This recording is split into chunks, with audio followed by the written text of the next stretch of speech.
So I'm going to do a side-by-side comparison of two sketchbooks, the Leuchtturm 1917 and also a Moleskine sketchbook. So both of these have slightly thicker paper than their blank journals do, but they're not super high quality art sketchbooks either. They're not really made for really intense watercolor or gouache or acrylic painting or anything like that.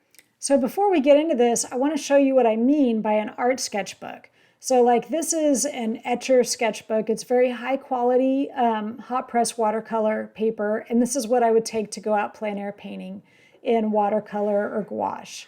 This is a Stillman and Birn Zeta sketchbook, also really high quality paper that's great for watercolor, gouache, mixed media.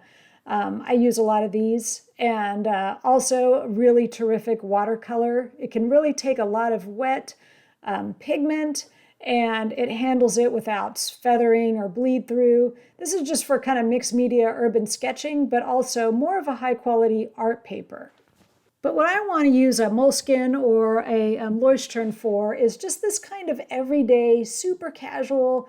It's half diary, half pictures, just a place to kind of jot down ideas and record quick little memories and ideas. So let's test out some of this paper, see what works. So the first thing you can see is that the Moleskine is a tiny bit smaller.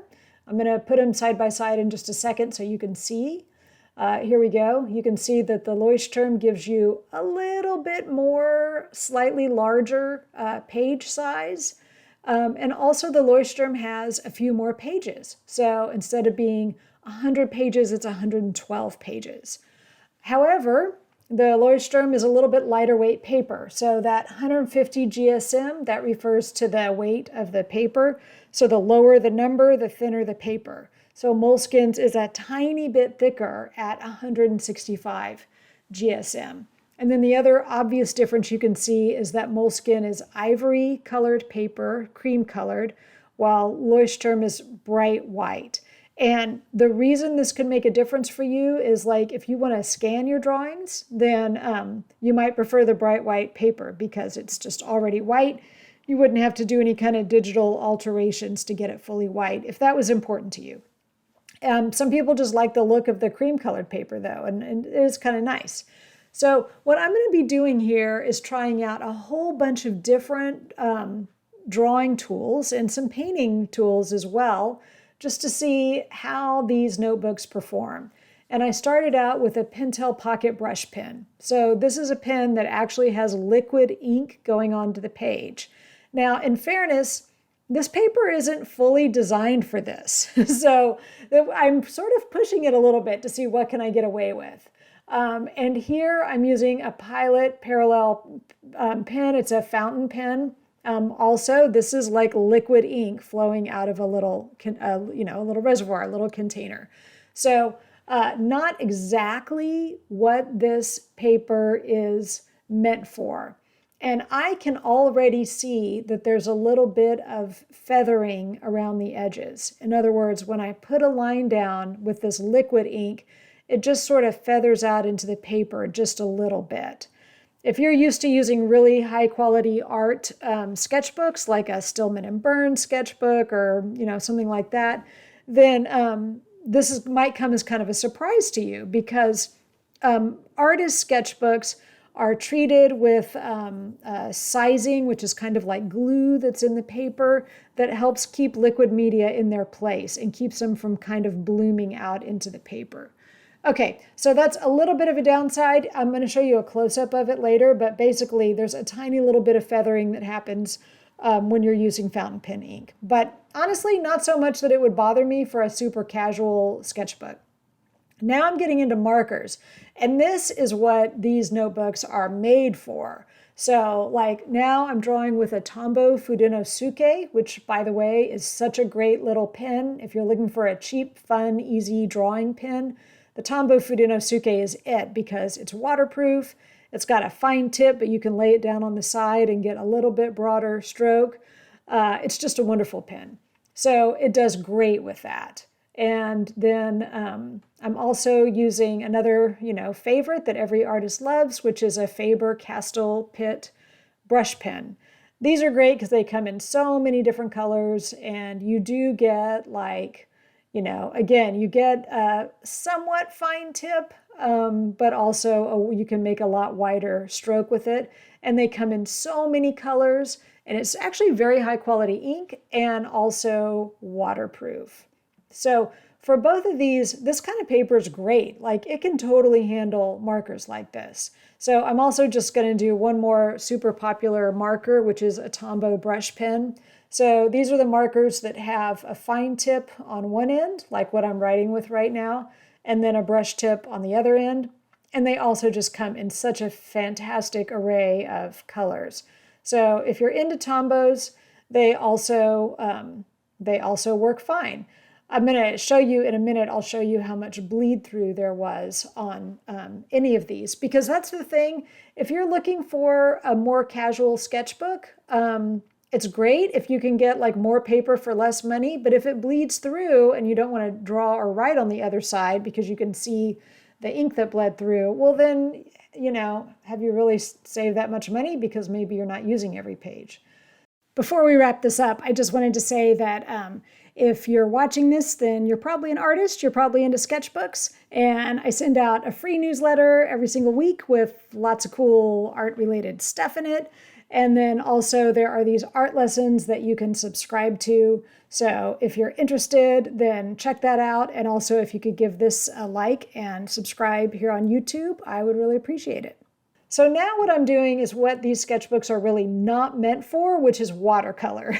So I'm putting down, and I'm kind of putting some sort of heavy watercolor down. It's not like massive, really wet washes, but a little bit of wet into wet just to see what happens when one color sits on top of another color. I'm going to let that dry for a second. And while it's drying, I'm also going to put down some gouache. So gouache, as you might know, is basically, it's kind of like a thicker, more opaque version of watercolor. It's even made from the same base as watercolor. It's honestly just a different formulation of watercolor that's more opaque. So I thought, well, sometimes with gouache you can get away with using less water. Maybe that's going to make a difference. And now what I'm doing is acrylic ink. So acrylic ink comes in a bottle like other ink. Sometimes you don't need to use any water at all, but the acrylic ink itself is kind of wet. So I've put all those down. I'm giving them a minute to dry. And now I'm trying out Neo Color 2 wax crayons. So these are water soluble, so you can draw just like regular crayons, but you could also add a little water to them and the color moves around. So these are super popular. People love these. So I thought it would be worth giving them a try. And I thought, well, you don't have to add a ton of water. So maybe this is something this paper can handle. I mean, again, this paper is not meant for watercolor. Watercolor paper has been treated with sizing, which is kind of like glue. And it's a type of glue that helps the paper take the pigment better. This definitely doesn't have that. So the paper's, you can't see it yet, but you'll see it in a minute. The paper was a little bit wrinkled because I'm putting water on it. And there was a little bit of feathering that I'll be able to show you in a close-up. But now, while I'm waiting for all that stuff to dry, I'm just going to move on. These are Inktense pencils, which are water-soluble pencils that actually have ink in them. And then this is a wonderful graphite, water-soluble graphite pencil from Caran d'Ache. So here again, these are the kinds of things where you can add a little bit of water if you want to. You don't have to. But I just thought I would test out, how does this work? So definitely, like, it works. I mean, the color moves around.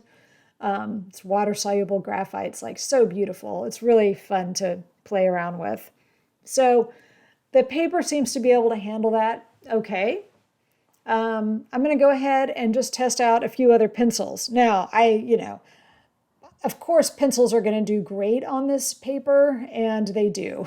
So the Blackwing, this is the Blackwing Matte, which I really love. It's kind of, I think every artist's favorite pencil probably, but I'm also just trying out some colored pencils. So this is Prismacolor Premier. I don't love these colored pencils because the leads break all the time. So you end up sharpening them so much, but they are very creamy. They're almost crayon-like in texture, but honestly, sometimes I feel like half the pencil goes into the sharpener. These are Faber-Castell Polychromos, which a lot of people love these. I only have them in a few colors, but it's a little bit harder lead, so they last longer, but still pretty creamy and vibrant. And then finally, Caran d'Ache Luminance, which I just think are like the Cadillac of colored pencils. Yes, they cost more, but they last forever and you get super vibrant colors. So anyway, I'm just labeling these. That was the Derwent Inktense ink pencils. And then the Caran d'Ache Technilo is the water-soluble graphite. And all of these do great. So of course, these are fabulous. Also, Pitt Oil Base, another pencil that I really love, is a great one to draw with. So all of these did just fine. But hopefully you can see the little bit of feathering with those ink pens, just a bit. And you can see that the paint is a little messy and a little kind of feathering. Not terrible. Hopefully there you can kind of see the ink. It's sort of hard to get a really good close-up to show you. Again, the amount of feathering is kind of minor. Like, it doesn't bother me a ton. And honestly, this watercolor, that's a lot of water, so I can forgive it. You can also see some bleed through on the pages from the ink I put down. So if you use a lot of really wet ink, like fountain pen ink, some of it's going to soak through the paper and you're going to see it on the other side. Also, the acrylic ink bled through the page just a bit. The watercolor, not so much. But yeah, that acrylic ink on both of them, the Moleskine as well, there was just a little bit of bleed through there. So in terms of how the paper held up, it was about equal. And so really your choice is with a Moleskine, it's cream colored paper, a slightly smaller book, slightly fewer pages, but the paper's a little thicker. The Leuchtturm's bright white paper, a little bigger, a few more pages, paper slightly thinner.